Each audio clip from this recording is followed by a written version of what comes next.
Assalamualaikum warahmatullahi wabarakatuh. Kami dari kelompok 8 manajemen pemasaran akan mempresentasikan tugas video yang bertemakan strategi dan ciri penantang pasar yang beranggotakan Anggun Setianingrum, Muhammad Salim, dan saya sendiri Nur Rahmat Priyo Utomo. Untuk slide pertama dibacakan oleh Anggun Setianingrum.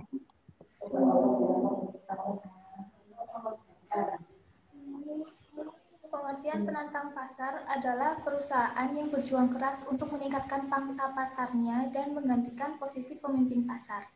Biasanya mereka adalah perusahaan dominan terbesar kedua di pasar. Mereka memiliki sumber daya yang cukup besar untuk secara agresif menantang pemimpin pasar dan melemahkan dominasinya. Adapun perbedaan antara pemimpin pasar, penantang pasar, dan pengikut pasar. Yang pertama, penantang pasar biasanya adalah pemain terbesar kedua di pasar, tetapi mereka mungkin juga mencangkup pemain ketiga atau keempat terbesar jika pangsa pasar mereka dengan pemimpin pasar relatif tipis, menunjukkan mereka memiliki kapasitas untuk penantang pasar.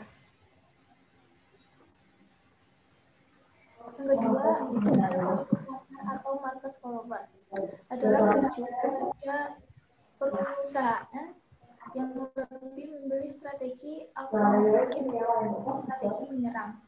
Mereka berusaha secara efektif meniru pemimpin pasar sambil menentukan peluang yang mau. Mereka biasanya memiliki kalkulasi rendah dibandingkan dengan pemimpin pasar, menunjukkan mereka memiliki kapasitas lebih terbatas untuk melawan.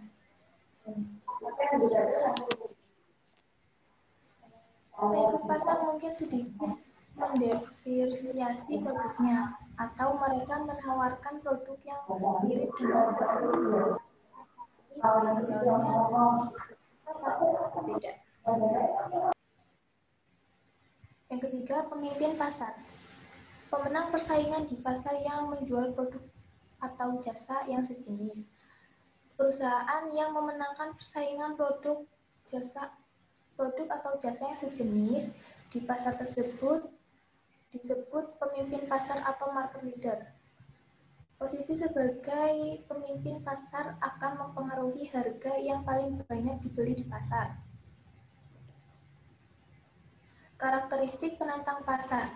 Yang pertama, punya pangsa pasar dan posisi di bawah market leader. Yang kedua, melakukan penyerangan terhadap market leader, baik secara langsung atau tidak langsung, untuk merebut posisi sebagai market leader. Yang ketiga, memperbesar diri dengan mengakuisisi bisnis yang lebih kecil. Apa yang harus dilakukan penantang pasar? Yaitu menyerang market leader, mengakuisisi bisnis kecil, meniru strategi promosi, memberi harga lebih murah, dan menghemat biaya.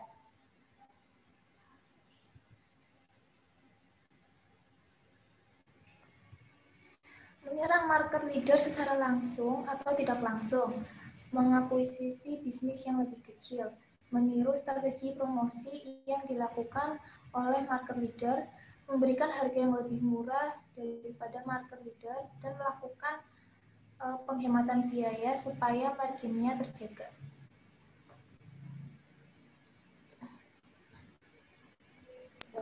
Strategi penantang pasar. Yang pertama ada serangan frontal, yang kedua ada flank attack, yang ketiga ada encirclement attack, yang keempat ada bypass attack, dan yang kelima adalah serangan gerilya. Serangan frontal. Dalam serangan frontal, penantang pasar berusaha untuk menyerang kekuatan utama pemimpin.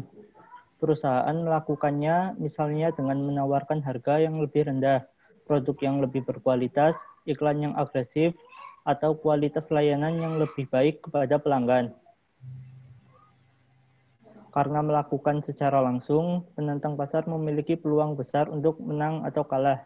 Jika penantang kalah, maka penjualan, pelanggan, dan citra perusahaan akan sia-sia. Sebaliknya, jika menang, maka perusahaan mendominasi pasar dan menjadikan pemimpin pasar sebagai pecundang. Kemudian flank attack. Flank attack melibatkan serangan di titik lemah pemimpin pasar. Serangan ini adalah alternatif yang masuk akal jika pemimpin pasar memiliki beberapa target segmen pasar.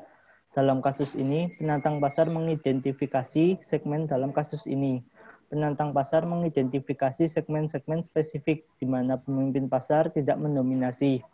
Perusahaan mungkin akan memilih satu atau dua segmen dan kemudian mengembangkan produk untuk memuaskan pelanggan dan mendominasi di segmen tersebut.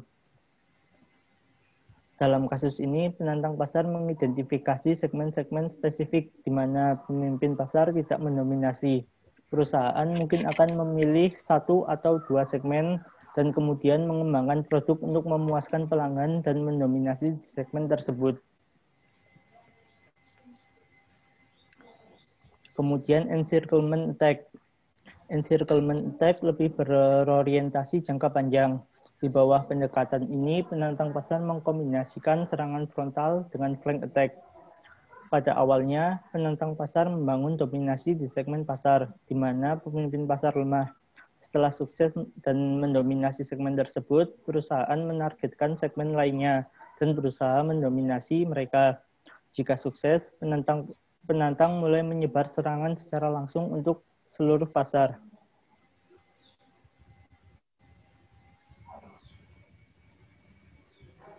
Pada awalnya, penantang membangun dominasi di segmen pasar, di mana pemimpin pasar lemah. Setelah sukses dan mendominasi segmen tersebut, perusahaan menargetkan segmen lainnya dan berusaha mendominasi mereka. Jika sukses, penantang mulai menyebar serangan secara langsung untuk seluruh pasar. Bypass attack. Bypass attack merupakan jenis serangan tidak langsung. Dalam hal ini, penantang pasar berusaha membangun sumber daya dan kapasitasnya terlebih dahulu. Setelah kuat, perusahaan dapat menggunakannya untuk menyerang pemimpin pasar secara langsung. Jadi, pada awal implementasi bypass attack, penantang pasar menghindari bersaing langsung dengan pemimpin pasar. Cara menghindari bersaing langsung dengan pemimpin pasar adalah dengan yang pertama, mengembangkan produk baru yang tidak terkait dengan produk pemimpin pasar, tapi masih menjualnya di pasar yang ada saat ini. Yang kedua, menargetkan pasar baru untuk produk yang ada saat ini. Dan yang ketiga, mengembangkan produk baru untuk pasar yang baru. Serangan gerilya. Sebagaimana namanya, serangan ini melibatkan serangan kecil yang bertujuan untuk mengacaukan dan melemahkan semangat pemimpin pasar. Penantang mengerahkan potongan harga dan iklan intensif jangka pendek, dan akan berusaha menggunakan hubungan masyarakat untuk merusak pemimpin pasar. Serangan ini mungkin terlihat sederhana, tetapi secara kumulatif efektif untuk mengambil pangsa pasar pemimpin.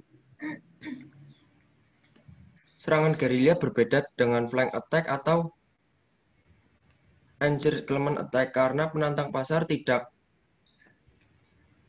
bertujuan untuk mendominasi segmen pasar tertentu. Penantang pasar mengambil sejumlah serangan kecil dan acak untuk mengacaukan fokus pemimpin pasar. Ketika pemimpin pasar lengah, perusahaan dapat menyerang langsung jika memiliki kapasitas untuk melakukannya. Kelebihan strategi penantang pasar. Penantang pasar biasanya memiliki kapasitas untuk menyerang dan posisi yang relatif kuat di pasar. Misalnya, mereka memiliki kapasitas yang memadai untuk penelitian dan pengembangan produk baru. Mereka tidak perlu melakukan penelitian dan pengembangan dari awal. Mereka cukup meningkatkan apa yang ditawarkan oleh pemimpin pasar mereka. Selanjutnya, penantang pasar dapat mengalokasikan lebih banyak upaya pada pemasaran produk. Mereka memiliki lebih banyak waktu untuk merancang strategi agar produk lebih cepat dirilis ke pasar. Dalam beberapa kasus, lebih mudah bagi penantang untuk memenangkan bisnis karena mereka memiliki struktur biaya yang relatif mirip dengan pemimpin pasar. Kelemahan strategi penantang pasar yaitu beberapa masalah terbesar dengan menjadi penantang adalah bahwa mereka dipersepsikan di bawah pemimpin pasar. Pelanggan mungkin enggan beralih ke produk mereka. Pelanggan menganggap kualitas produk mereka lebih rendah daripada pemimpin pasar, padahal kenyataannya tidak. Lebih lanjut, pelanggan mungkin lebih menginginkan produk-produk yang benar-benar baru daripada sekedar meningkatkan apa yang telah ada. Jadi, memperbaiki kekurangan produk pemimpin pasar tidak menarik bagi mereka. Dengan melakukan serangan, penantang potensial sekali untuk mendapatkan serangan balik. Serangan balik ini dapat lebih menyakitkan karena pemimpin pasar memiliki sumber daya yang lebih baik untuk menyerang.